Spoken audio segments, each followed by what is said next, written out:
এইবাৰ যেটো পোৰ্টেলত সোমাব তাক ফাইনেল হিচাপে সোমাই দিও যে ইয়াৰ পিছত আৰু আমাৰ কোনো বাকি নাই আমি পোৰ্টেলত সোমাইছো ঠিক আছে 6 চনৰ আগত কলেজ বলে স্যাৰ 10ৰ পিছতো অলপ 11-12ত শিক্ষক সোমালে আমি পোৰ্টেলত সুবিধা দিছো আপোনালোকে ফিল আপ কৰক কোনো আপত্তি নাই আমি চাই লওঁ 11ত ন আপোনালোকে কাক ললে 12ত ন কাক ললে 13ত ন কাক ললে 14ত ন কাক ললে 15ত ন কাক ললে আপোনালোকে সোমাওক আমি চাই লওঁ কি আছে কি নাই আমি গোটেইখিনি ডেটা এইবাৰ আমি ক্যাপচাৰ কৰিম আৰু ইয়াৰ পিছত আৰু নতুন যাতে আমি আৰু এটা কাহিনী আৰম্ভ কৰিব নোৱাৰো পোৰ্টেলটোত কিবা অসুবিধা হ'ব শিক্ষা মন্ত্ৰীৰ লগত কথা পাতিব বলে এটো সোমাব পৰা নাই এটো দিব পৰা নাই আৰু আমি বহুত ফ্লেক্সিবল হৈ আছো যে 6ৰ আগৰ যিকোনো এখন প্ৰমাণ দিয়ক কনকাৰেন্স নালাগে পাৰমিশন নালাগে মাটিৰ কাগজখিনি হলেও হল বলে 6ৰ আগত আপোনালোকৰ তাতে কোনোবা এজন ইনস্পেকশনত আহিছিল তাৰো পুৰণা ফটোখনে ৰিপৰ্টখনে দি দিয়ক হেতু আমি চাই লম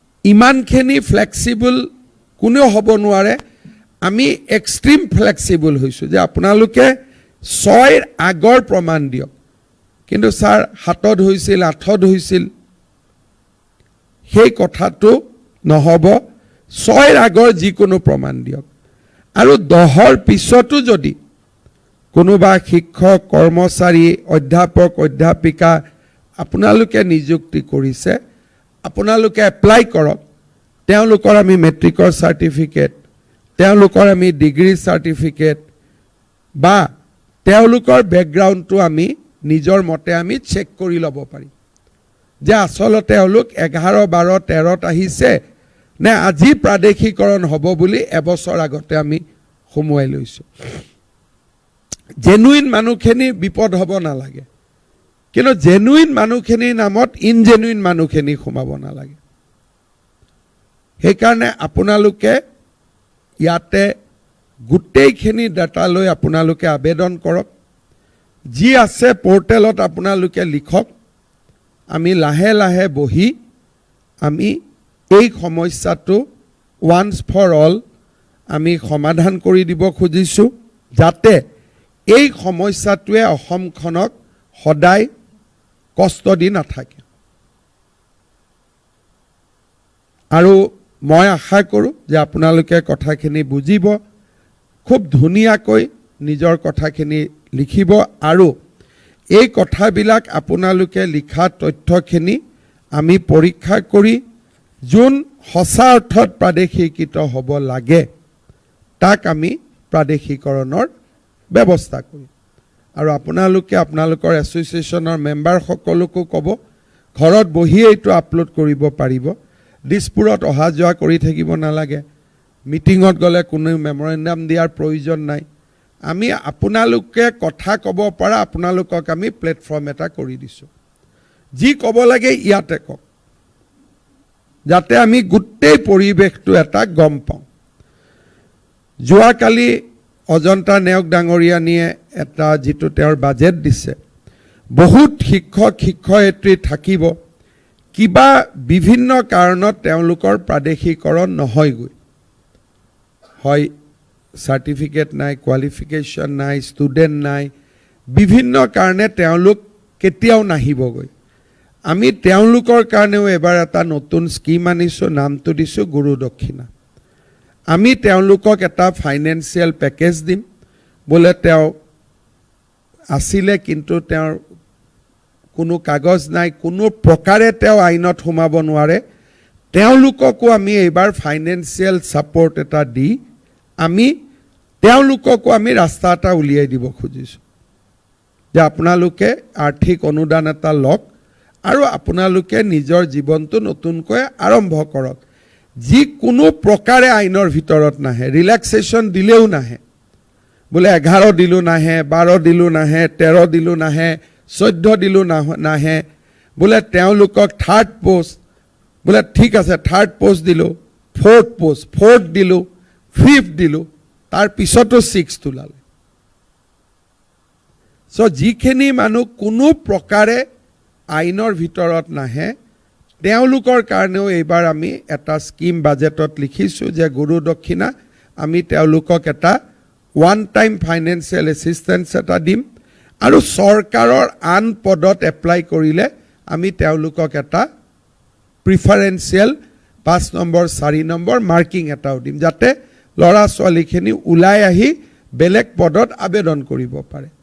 মই ভাবোঁ এনেকৈ আমি সকলোৱে লগ লাগি অকল চৰকাৰ নহয়, চৰকাৰ ডিপাৰ্টমেণ্টৰ অফিচাৰখিনি, শিক্ষক শিক্ষয়িত্ৰী আমি সকলোৱে মিলি এই ভেঞ্চাৰ স্কুলৰ সমস্যাটো চিৰ জীৱনৰ কাৰণে শেষ কৰিব লাগে।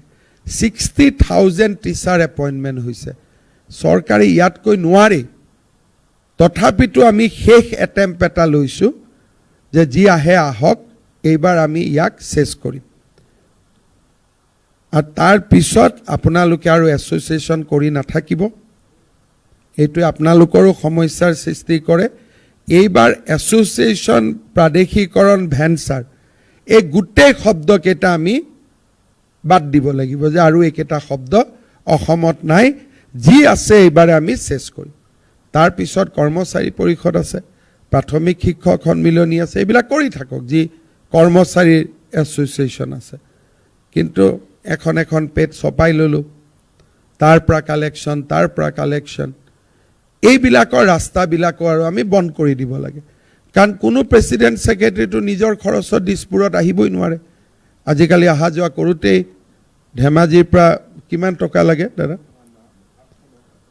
অহা যোৱা কৰি হোটেলে 5,000 টকা লাগে। ভেঞ্চাৰ স্কুলৰ শিক্ষকেতো দিব নোৱাৰে, শিক্ষকজনোতো কোনোবা এছ'চিয়েশ্যনৰে মেম্বাৰ, তেওঁ আকৌ বেলেগৰ পৰা 50-100 লোৱা। এই কাৰবাৰবিলাক আমি জীৱনৰ কাৰণে বন্ধ কৰি দিব লাগে আৰু ফাইনেলি এই সমস্যাটো এইবাৰ আমি সমাধান কৰিব লাগে। মই ভাবোঁ যে আপোনালোকে কথাখিনি বুজি পাইছে আৰু পলিটিক্সৰ পৰা দূৰত থাকি কৰক। ছাৰ ইলেকশ্যনৰ আগতে কৰক, অমুক আগত কৰক। কোনো ৰাজনীতি কৰা মানুহক ইলেকশ্যনৰ আগত কৰা শব্দটো নক'ব কোনো ক্ষেত্ৰতে, তেতিয়া মানুহজনে ৰাতি গৈ ভাবে তাৰমানে মই এবাৰ ইলেকশ্যনত হাৰিম। হয়নে নহয় কথাটো? পুতেক এটা যদি বাপেকৰ তাত গৈ বাবা তই মৰাৰ আগতে উইলখন লিখি দে, বাপেকজনে কি ভাবিব যে ই বেটাই মোক মৰাৰ কাৰণে ৰখি আছে।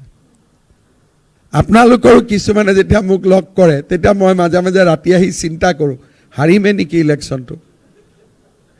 গতিকে এই শব্দবিলাক আছিল 11 চনৰ শব্দ। এই শব্দবিলাক আছিল এসময়ত, তেতিয়া ময়ো হাঁহিছিলোঁ। সেইবিলাক আছিল 11-12 চনৰ শব্দ। মাজে মাজে ৰনোজ দাই মোক এইবিলাক শব্দ কম বুলি, এতিয়া শব্দ চলিয়ে আছে নেকি এতিয়াও? এইবিলাক শব্দটো আৰু 2025ৰ শব্দ নহয়। গতিকে একদম এই পৰ্টেলটোৰ সুবিধা লৈ এইবাৰ একদম সমাধান কৰক। যাৰ চাকৰি হ'ব চাকৰি, যাৰ চাকৰি নহয় তাক এটা ফাইনেন্সিয়েল এছিষ্টেঞ্চ দি আমি সদায়ৰ কাৰণে ইছ্যুটো শেষ কৰিব লাগে।